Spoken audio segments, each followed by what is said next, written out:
अध्यक्ष जी, किसी भी देश की विदेशी नीति अपने में कोई स्वतंत्र नीति नहीं होती, वरन वह किसी देश की आंतरिक नीति को स्पष्ट करती है। उदाहरण के लिए हम अमेरिका को ले सकते हैं। उसने अपने यहाँ अधिक अन्न पैदा किया और जब उसके पास अनाज फालतू बच गया तब वह अपने बकाया अनाज की बिक्री के लिए ऐसे देशों की तलाश करने लगा जो उधार पर माल ले सकते हों। किंतु हमारी आंतरिक नीति ने यह तय किया कि खर्चीले ढंग से सरकार चलाएंगे और स्वदेशी मुद्रा की कोई राशि हमारे पास नहीं बचेगी।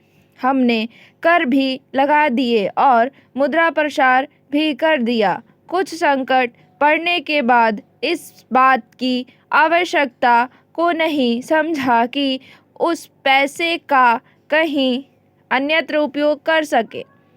श्रीमान, मुझे माननीय प्रधानमंत्री जी के इस कथन पर दुख होता है कि दुनिया के अमीर और गरीब देशों का अंतर लगातार बढ़ता जा रहा है। मैं उनसे यह पूछना चाहती हूँ कि भारत की विदेशी नीति ने उस अंतर को घटाने की क्या कोशिश की है?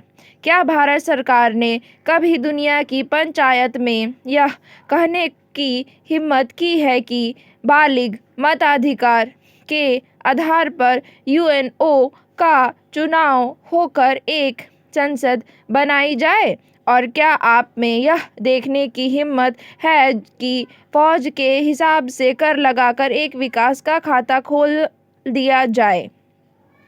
घंटों के जो देश विकसित है उनके मजदूरों का 1 घंटा हमारे देश के मजदूरों के 100 घंटों के बराबर माना जाता है, क्योंकि उनके पास साधन है। इसीलिए यह अंतर और भी बढ़ता चला जा रहा है। किसी देश के अंदर आंतरिक नीति में अमीरी और गरीबी का अंतर बढ़ता चला जा रहा हो और वह दुनिया के देशों में विद्यमान अमीरी और गरीबी के इस अभिशाप को समाप्त करेगा, यह समझ में आने वाली बात नहीं है।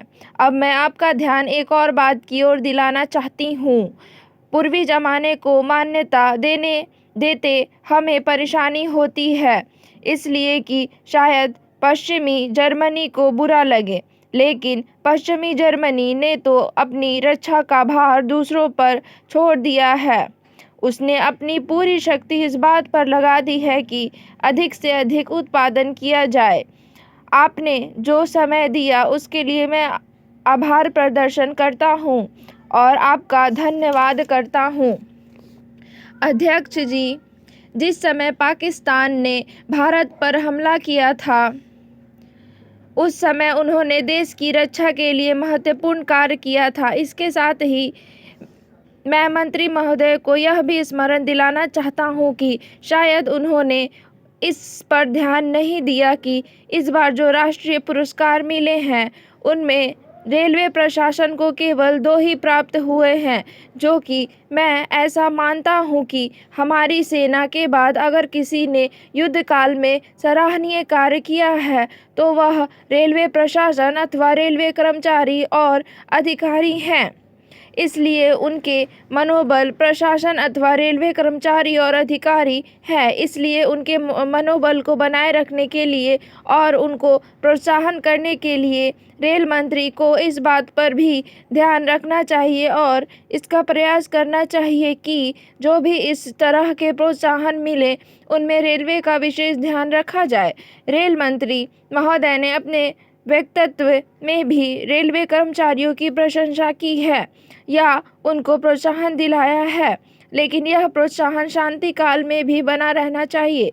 रेलवे ने युद्ध काल में जो काम किया वह तो देश की रक्षा का महान उद्देश्य था, लेकिन उसके बाद देश के निर्माण में या गरीबी मिटाने के लिए जो युद्ध होता है उसमें भी प्रत्येक रेलवे कर्मचारी का मनोबल उसी तरीके से बना रहे, इसके लिए भी रेल मंत्री महोदय को कुछ कदम उठाने की आवश्यकता है।